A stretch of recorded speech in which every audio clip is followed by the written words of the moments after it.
Hey, Diane here with episode 27 of the Day and Night podcast. It's been a while since the last one, and kind of sorry about that. Real life has been pretty busy, and I've been doing a lot of different life stuff at the moment. So let's get down to it. So last podcast we had Halloween free, and then we got the Halloween free raid, which was the pumpkin. It dropped a really good relic, and I just updated the tier list for characters and relics. So like I had like a dodge relic with crit, which is finally one of the really good evasion relics you want to slap onto your attackers, compared to just having like what is it? Would you like me, or even having sadistic smile, right? So sadist and like battlegasm were like the good defensive ones for your tanks and your enhancers and your like healers, but this one, like reliable shield, is good for your attackers because it's +4 evasion and it gives you crit, and the other stats kind of like help pad you out. They could be stronger, but either way, it's generally a really good offensive dodge relic. The only other one we had that was very similar to it is the Tanya collab relic, but that one's only +2, so I'm glad we finally got something like decent. Shame it was a raid reward, so hopefully you guys had grabbed 1 or 2 copies. And then we're just gonna move on to the current collab, which is the Nanoha collab. We're halfway through it. We've got 3 new units. We got Nanoha, Hayate, and Fate. Pretty much, there's nothing really special to talk about, right? So Nanoha and Hayate are Shining and Thunder units, and they're just pretty much like single target DPS. Like, they're very kind of comparable to Halloween Nabe, but for different elements. The ratios are a bit like lower here and there, but like, and they don't have burn, which is a really good status.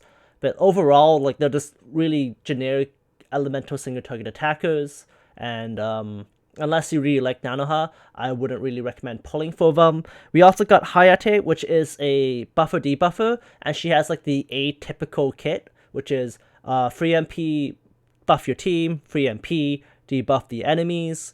If you compare her to the best one, which is also a collab unit, which is Yoshinon, she actually has higher speed buffs and debuffs, but lower like attack and defense buff debuffs. So like overall, she's kind of like a watered down version, but like a very more speed oriented one. And I feel with buffer debuffers, where you're raising and lowering levels so often, I don't think speed is what you should worry about the most. I think realistically, like increasing attack on self buffs and decreasing defense on debuffs are the best on both those stat lines.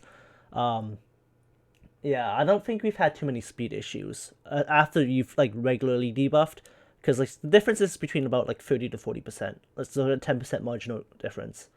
But that's generally the Nanoha event. I was actually gonna say the Nanoha collab relic, which like you probably see a giant picture of it now. It's actually really good compared to like other collab chaos relics, and I think lately, after looking at most of the new chaos relics are getting stronger and stronger, and I think that's good, because like before, relics were kind of shite, and then you just generally kept to the general pool, and you maybe had like flower or something, right? But now it's like a lot of them, I guess they have to get stronger, because if contest is getting stronger and like only some characters getting power crept and not all of them, which we can talk about later, then having this relic be stronger is probably gonna be able to help a bit, like a few people manage to get through some stuff, right? Okay.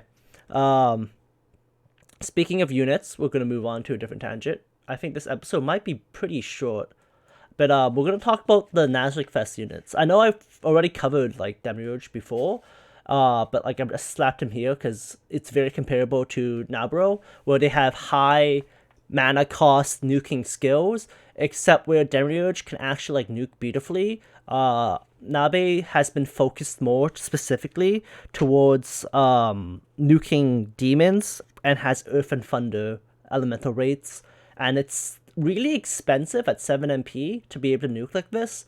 But like if you do hit a target that is specifically weak to those elements and is a demon, then you'll do like the most damage in the game. She has also the high attack stat of over 10k, which is she needs it. She also has abysmally low HP, which is kind of a shame, but like having a flower relic patches her up, plus gives her aim, which is useful for things with dodge.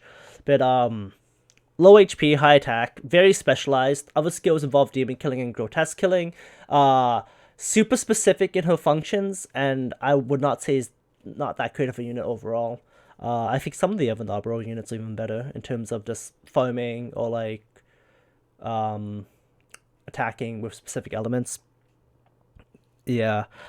Kind of disappointing lately about the Nasric Fest units, because like Demira came out, but he's not that great, and then Nabe came out before like Kikaitis or Sebas or something.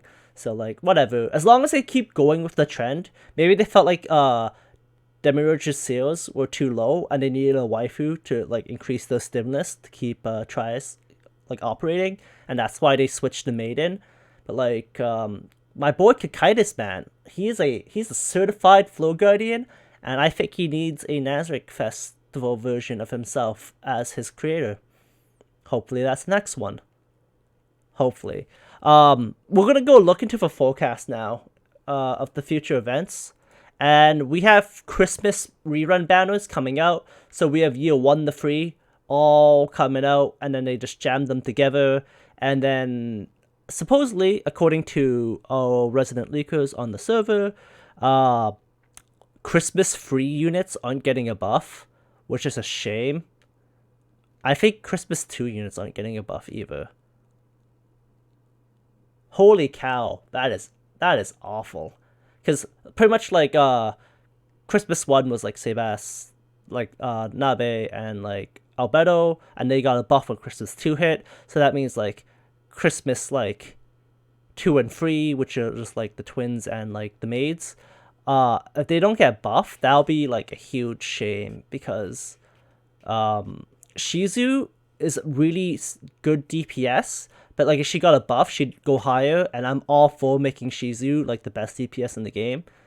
And then Entoma has a really good buff, but the cost is too high. So like if they were able to even lower the cost of like Entoma, then like she'd be really strong as well, and like really usable, and probably be like the best iteration of Entoma in the game.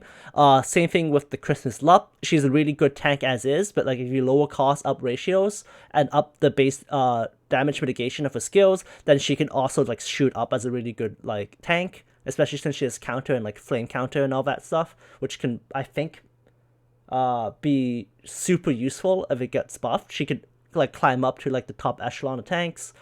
And then like the twins is Mare is like the crit AoE healer, and if that goes from 5 to 4, it instantly becomes really good, especially with like Mare's like single target regen stack at like low cost, so you just have like 5-10 regen.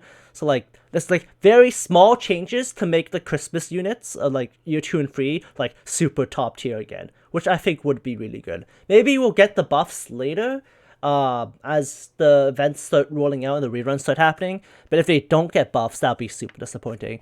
Also, like Aura had like a niche debuffer and a really like fly AF overdrive skill, but I think Aura might be like the weakest unit. Like she has like some like decent damage, and I think she was one of the first units with Dispel. But at this point, like we've got other units with Dispel, and like Magic Shizu, who's super cute and has a really good multi hit as well. But yeah, hopefully Christmas units get buffs. Hopefully, because they're all on the cusp of being really good. And then I think if we just go back to some like future predictions, it looks like we're getting a Christmas raid that is going to include, I think, Chaos Dragon Abyss, sorry, like Chaos Beast Dragon, and then it's going to have, I think, another really good relic as the event reward. So that's something to do. Besides that, not much else to talk about. It's been like almost a month, and it's pretty much collab, kind of boring, nothing interesting. We had a tail end of a raid, new NASFest unit, not that good. I think they're trying to not make anything close to 2 battle levels of strong, but I think like you already broke like the power ceiling of the game, like you can't take that back unless they do what they did with like Magic Aura and reduce the hit count. But like I don't think they're planning to do that to Beto. It's been too long and they didn't like hit her in the kneecaps. So I feel like there's nothing wrong with releasing strong units similarly as good as to Beto. But I think they're too apprehensive with like overtuning like new units. Besides that, we're getting close to New Year's. So after December, after all the Christmas units, we'll probably get new Christmas units again. I don't even know what to ask for Christmas units. Christmas cock has always been like a running joke on the Discord, so I wouldn't mind Christmas Cocytus. I think that'd be really great. But we'll see. And even though we have a million Eins copies, I'd also like to see Eins in a Santa costume, because I think it'd just be funny. But yeah, no, Christmas cock, Christmas Eins. Maybe they'll do the rest of the maids, so like Christmas Yuri and Christmas Solution. Who knows? We've also got like slight like forecasts for like New Year's and stuff, because like we're getting like another Shoutier. Shoutier has like so many variations. But I think by the time next video comes out, I will go more in discussion about the raid that's probably gonna happen, and we'll probably be able to talk more about Christmas reruns / Christmas 4. Right? So thank you all for tuning in to this very brief episode of Day and Night. I'll probably be able to go probably a bit harder next episode, so it'll be a bit longer. But yeah, no, I think I summarized pretty much what's been happening with Massive Dead. Thanks again, and peace.